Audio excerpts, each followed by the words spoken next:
mean, that's the question everyone asks. Why does the Korean teams always win? The goal from the beginning of the year is always winning Worlds. I definitely would never go into a season or go into a Worlds tournament not thinking we can win. Then that's just a complete waste of my time. I'm here to win.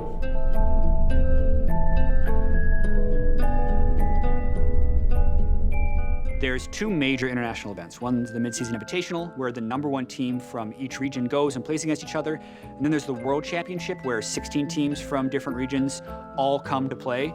And the last several years, Korea has been extremely dominant. There's kids in Korea that are cutting school to go to what are called PC bongs and just play League of Legends for 5 or 10 hours a day because their vision of success is to become a professional gamer and then support their families that way, in a sense. Whereas in the US, it's just not the case yet. We knew that we had a huge chance of winning Worlds. This is the greatest opportunity an American team has ever had. In all other seasons, American teams come in as the laughingstock and people just hope that they'll get out of groups.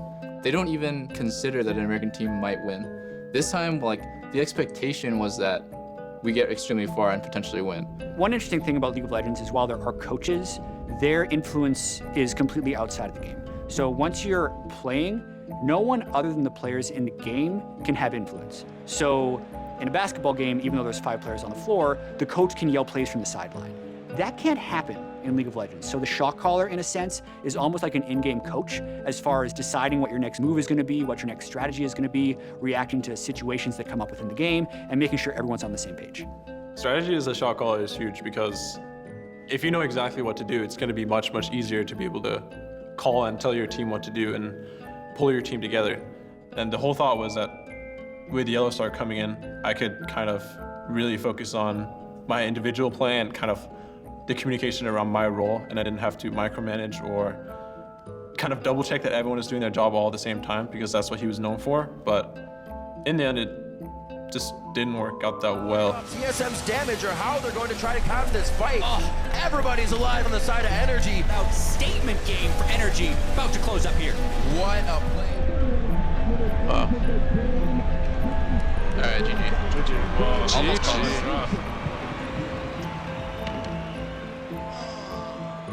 We thought that the big 3 names would, carry this team, but it didn't end up working out that way. Like any team that kind of gets assembled with a bunch of star players, I think people expect it to get immediate payoff, but it actually takes a little bit of time. In the same way that when LeBron James teamed up with Dwayne Wade and Chris Bosh, he said, yep, we're gonna win everything, we got the best players. It doesn't work immediately. You have to figure out who the top dog is, you have to figure out how you can share your resources, you have to figure out who gets the shots.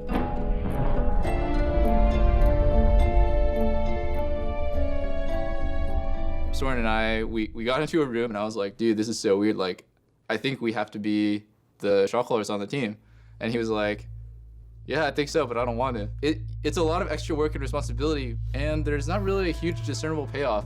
So we would always have preferred to give this responsibility to someone else, especially since we play the carry roles, which traditionally, the carry roles never shot call. It's so hard to do it. It's extremely hard to do. You're essentially playing 2 positions at once. Shot calling, you have to notice things that happen within a second. When we lost Yellow Star, I think Bjergsen he took that really hard. He was practicing, I think, more than usual. You could just tell he was very focused. He'll always tell us not only the present state of his lane, but all of the future potential states of his lane, depending on different choices that the team can make. You want this player on your team. He's super skilled. His work ethic is unparalleled, so he motivates everyone on your team to be better.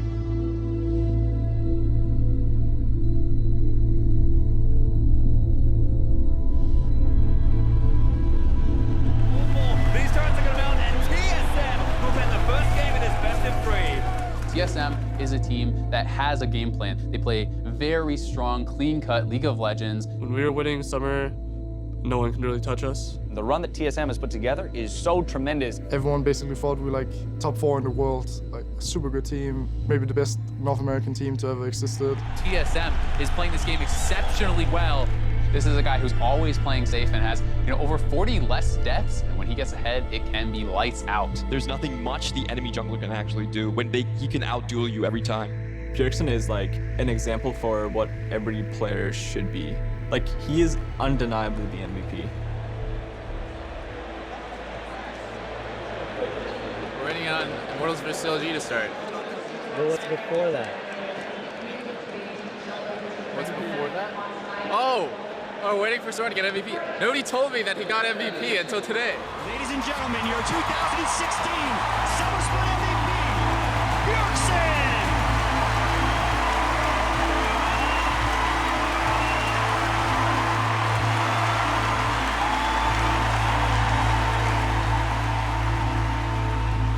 I mean, it is both learning from my mistakes, knowing that it is a 5-person game. There can't just be a single voice who controls everyone. His biggest transformation from 2015 to 2016 was he decided that in order to achieve success, he has to be the leader. Not only does he care more about his performance than every other player, but he also puts in more time. So I spend pretty much all the time I have in between the games that I'm playing, watching my own replays, trying to be really self-critical, and just looking at every little thing I do and seeing if it can be optimized.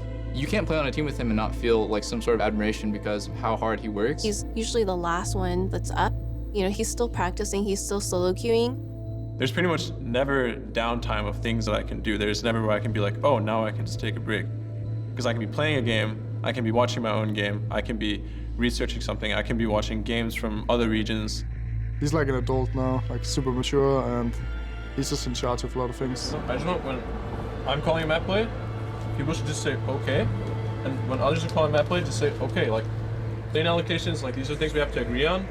So like just, I feel like if I say something and just no one responds, it's like. It is undeniable that Bjergsen is the leader and like the captain of the team, but no one really has to say it because of the way he acts.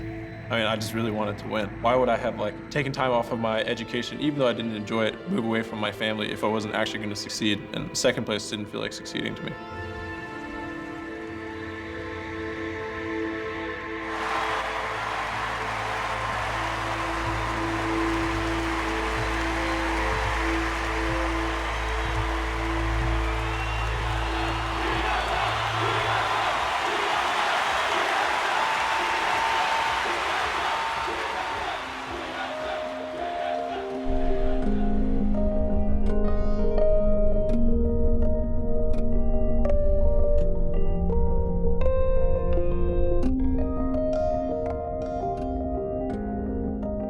Incredibly excited to see how TSM can execute in that late game if it does get there. The early game is going to be incredibly difficult to get through. Looking for it on the hand, good flash. Oh my goodness. Three-man knockup. TSM are getting destroyed. TSM at this point in the game look out of sorts. They have been caught so many times, and now Sven tries to go in. They're trying to engage. A lot of damage on the Xiaohu. That is the shutdown, but the equalizer gets one back into Sven's Garrett. Uzi gets himself the fourth. The Nexus is going down. And Team SoloMid, their hopes, their dreams, they're done. Royal advance to Chicago.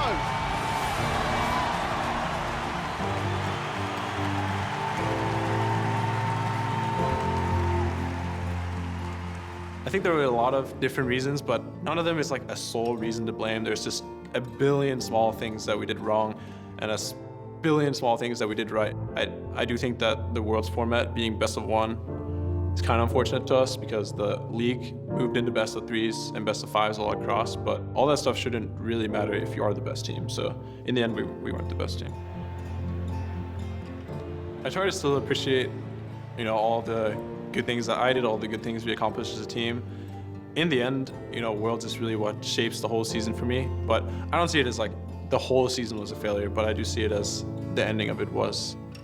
Looking at the Bjergsen that started playing League of Legends in 2013 and the Bjergsen that is now, he's completely different. Like, he's morphed into this very mature, articulate, confident man.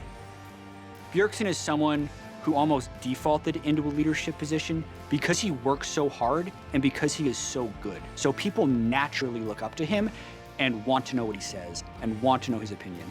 So he's kind of been forced to develop these leadership skills. I remember I was there, it was last weekend with all the players, and we sat in the VIP box at the Staples Center, and we were all watching this game. And we all felt that we were good enough to be on that stage, and if things had gone slightly differently, we would be there. And just that motivation like drives us for next year. Yes, he didn't win this year. Yes, he sacrificed a bunch and wasn't immediately paid off. But that doesn't mean he should just give up. each year it just resets and then boom, I try again. Because I've learned so many things this year that I can continue to apply. I feel like there's so many things I can do better. There's more to life than just trying to make a quick buck. Like, I think Bjergsen really wants to create a legacy as far as his own success, and I think he really wants to prove to the world that he can be the best player in League of Legends. Soren has been extremely, extremely dominant for 3 years. And I think he'll be able to continue that for as long as he plays because he's just so driven and he's so good. I definitely considered retiring and going into being a full-time streamer just because of people always talking about like how much money it is. And in the future, I don't want to look back 10 years from now and think like, oh, I could be like this much richer. But I'm 20 years old. Thinking about me retiring from something is just a ridiculous thought to me because I've learned so many things this year that I can continue to apply. I still think I have my best years in me.